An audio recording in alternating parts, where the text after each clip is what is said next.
Very good morning, children. We shall learn poem The Flower School today.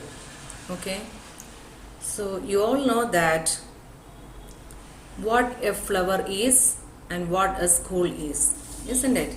So when we combine that, the flower school, are you getting any idea what is it all about? Yes. So we shall read further to understand the poem better. Now let's see who is the poet. The poet is Rabindranath Tagore. He was a Bengali polymath born in Kolkata. So who is a polymath? A polymath is a person who has elaborate knowledge about different fields. Let it be science, poems, stories, language, and scientific knowledge. So lots of knowledge about multiple fields. That kind of a person is called a polymath. So Rabindranath Tagore was a polymath, and he was a Bengali, and he was born into a prominent family. So what do you understand by prominent? That means some kind of importance or a famous family. He was born in a famous family that took a keen interest in literature and culture. So he had the right kind of environment to write poems and read books and artistically develop, culturally develop, because he was born into that kind of a family. He began writing poetry at the age of 8. So at the age of 8, that's a very tender age. But his parents were equally interested in giving him enough knowledge. Probably that is the reason why he had that inclination to write even at the age of 8. Very tender age to start writing a poetry. He was the first Asian to win the Nobel Prize in Literature in the year 1913. Tagore founded a school called Pada Bhavana in 1901, which eventually expanded into the Vishwabharati University at Shantiniketan in West Bengal. So he has contributed enough to the society. Okay. Now we shall read this particular poem which he has written, and the title of the poem is The Flower School. Now we will get to know later the suitability or the apt title of this poem, The Flower School. So what do you mean by that? Do the flowers go to school just like children? We never know, but the poet believes that they do. The flowers go to school to learn, and they come as beautiful flowers once they get all the knowledge. Okay, so there is lot of comparison, lot of poetic devices are used in this particular poem. So we have to learn all these things.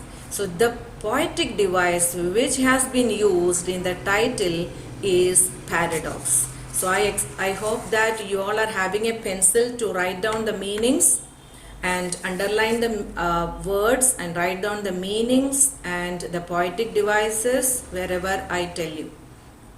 Okay.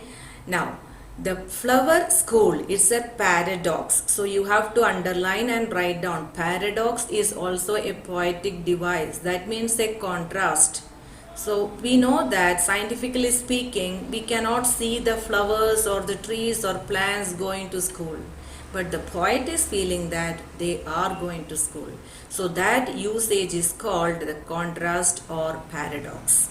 Now coming to the poem, we shall read the poem, and let me tell you, this poem is a free verse. It is not having any rhyme scheme. It was written as a free verse. Okay.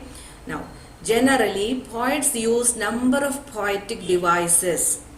So poetic devices to enrich the poem, to make the poem really impressive.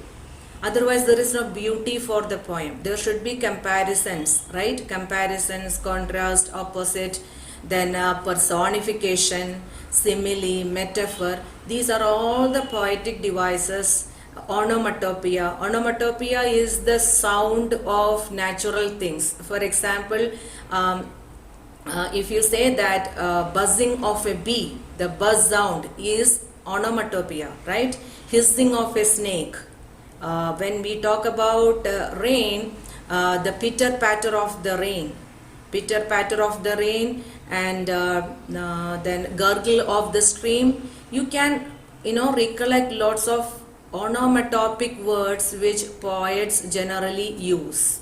Okay, now that was the introduction. Now let us go to the poem and learn it. When storm clouds rumble in the sky and June showers come down, the moist east wind comes marching over the heath to blow its bagpipes among the bamboos. So what is happening? Where is it happening? When is it happening? How is it happening? So you have to ask questions like this. When, where, what, how, then you will get all the answers from this stanza. So you can better appreciate the poem. So when is it happening? It is happening in June month. How do I know? It is given in the first line. June showers come down.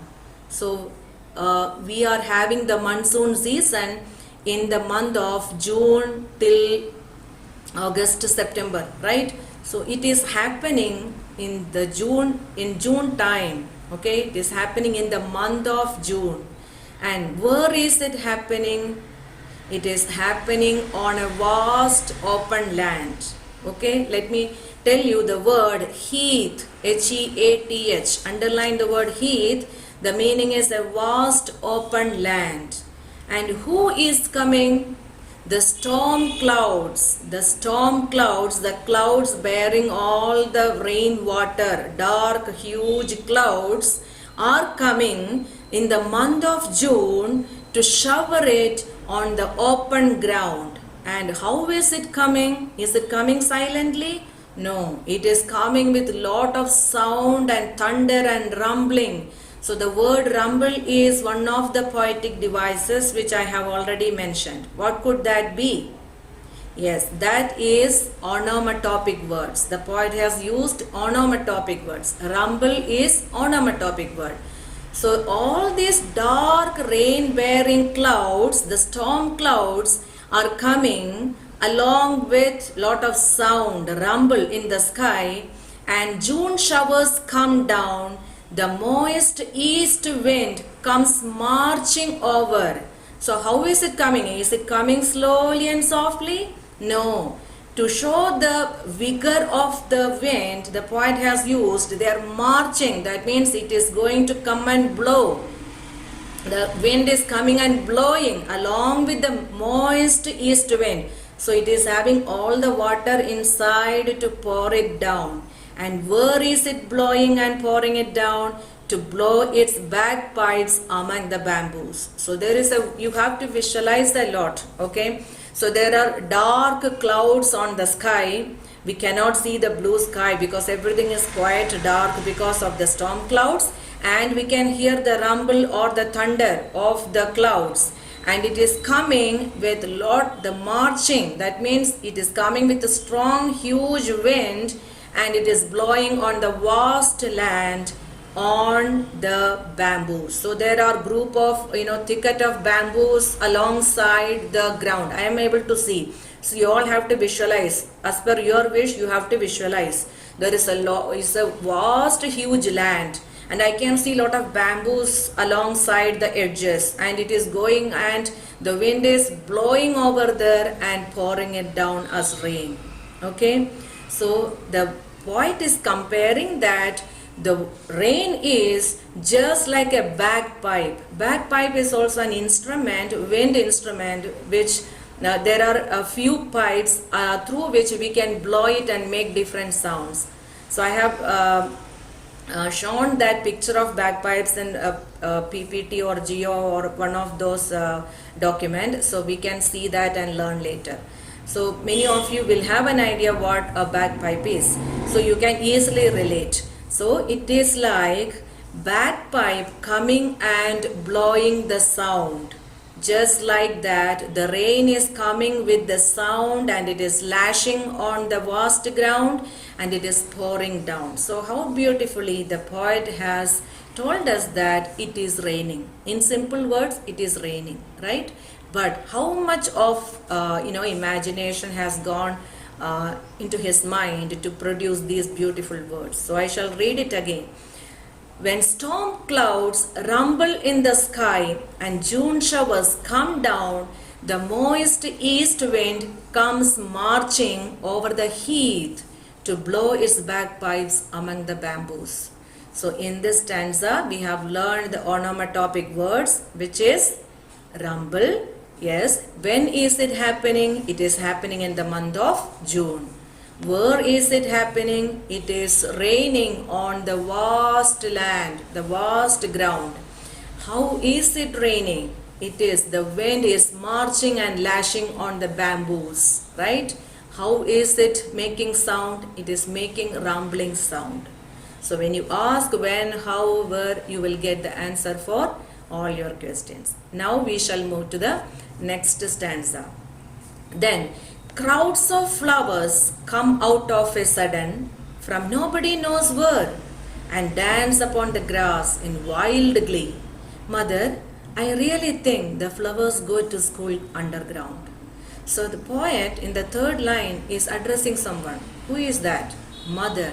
So he is, Rabindranath Tagore is addressing his mother and telling, Mother, I think the flowers are also going to the school which is under the ground, which is underground.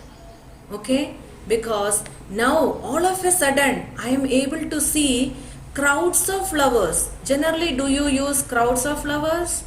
What is the exact word you use for a group of flowers? We can say bouquet of flowers, we can say. But crowds of flowers, here the poet has compared the flowers to be like children. So that is why he has personified the flowers. He has given a person or human form to the flowers, and he is telling that the crowds of flowers, that means lots of flowers, come out of a sudden from nobody knows where. We don't know where it is coming from. All of a sudden there are a lot of flowers and dance upon the grass in wild glee. So far there were no such plants, no such flowers. After it rained, I am able to see lots of flowers in my garden. How is it? I think these flowers were underneath the ground in their own school. That is what the poet is telling to. Whom is he telling? He is telling to his mother. And I would like to tell a little bit about Rabindranath Tagore over here. He misses his mother so much because he lost his mother at the age of 14. So he could not get that kind of affection and love from his mother because she was ailing for quite some time. She was sick for quite some time. So Rabindranath Tagore had always a missing feeling of his mother. So he has written lots of poems about mother, and in many poems he has used his mother to address her. So in this poem also he is telling his mother. Okay, now he is telling mother that, Mother, now I am able to see lots of flowers in the garden or in the ground. I don't know where all these flowers have come from. All of a sudden it has come, and I feel that they were in the school. Now they have come. So here poet has personified the flowers to a group of children who are coming to the ground and playing very happily. Which word says very happily? Underline the word wild glee. Glee means happiness, glad, glee, happy. So wild glee, they are thoroughly enjoying, they are very happy. And so that is second stanza. Now we shall move to third stanza. They do their lessons with doors shut, and if they want to come out to play before it is time, their master makes them stand in a corner. So here Rabindranath Tagore, the poet, is imagining that looks like these flowers are having a tough master or a very tough teacher inside the ground, because they are taking the lessons or teaching the students with the doors shut. Nobody is able to see. It is all happening under the ground. And if they want to come out before its time, so before they are ready to come out, their master makes them stand in a corner. So the master is going to give some kind of impositions or punishment, like they have to stand in a corner. They will not be allowed to come out of the ground when it is time. So the poet is telling that, he is telling that even the flowers are having a school, and the school is underneath the ground, and they are having a tough master. That is the reason only when they are ready to blossom, they are coming out and emerging as beautiful flowers. So probably the poet is thinking that the children are also like the beautiful different color flowers. No two flowers are same, right? Rose is different, jasmine is different. Both are unique in its own way. Both are having different colors. Both are having different fragrance. They both are unique. If they compare each other, what will happen? They will never be happy. Each flower is unique and good or attractive in its own way. It is also spreading fragrance in its own way. The rose flower is also spreading fragrance in its own way. We cannot compare these two. Just like children, all children are unique and special. No child is, little over the other or small over the other. Everybody is same. The poet is telling that just like children go to school, they learn lessons over the years. By the time they come out of the school, they are so refined people that they are like the beautiful flowers. So they are value add for the society. They are going to do good for the society because they have learned or acquired knowledge over the time, right? So when they go to school, probably in nursery, they do not know anything. In the school, they are learning so many things under the guidance of tough masters. Here Rabindranath Tagore has told that flowers are having tough masters. So here in the school, the teachers teach the children to be disciplined, principled, have good characters. So they teach lot of life skills and life lessons along with the academics. So by the time the children come out of the school, they are very refined personalities, just like beautiful flowers. The people are not less than beautiful flowers. They are quite efficient enough to spread love and affection in the society, just like flowers spread fragrance.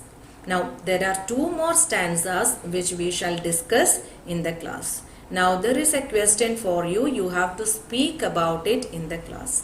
Why? What are the flowers compared with? Why did the poet do that? There will be a reason for comparing, right? Why did the poet compare the flowers with the children? And another question is, talk about any one poetic device and justify. Talk about any one poetic device and justify. Read through the poem. If you are having doubts, you can ask me in the classroom. Okay? Thank you, children.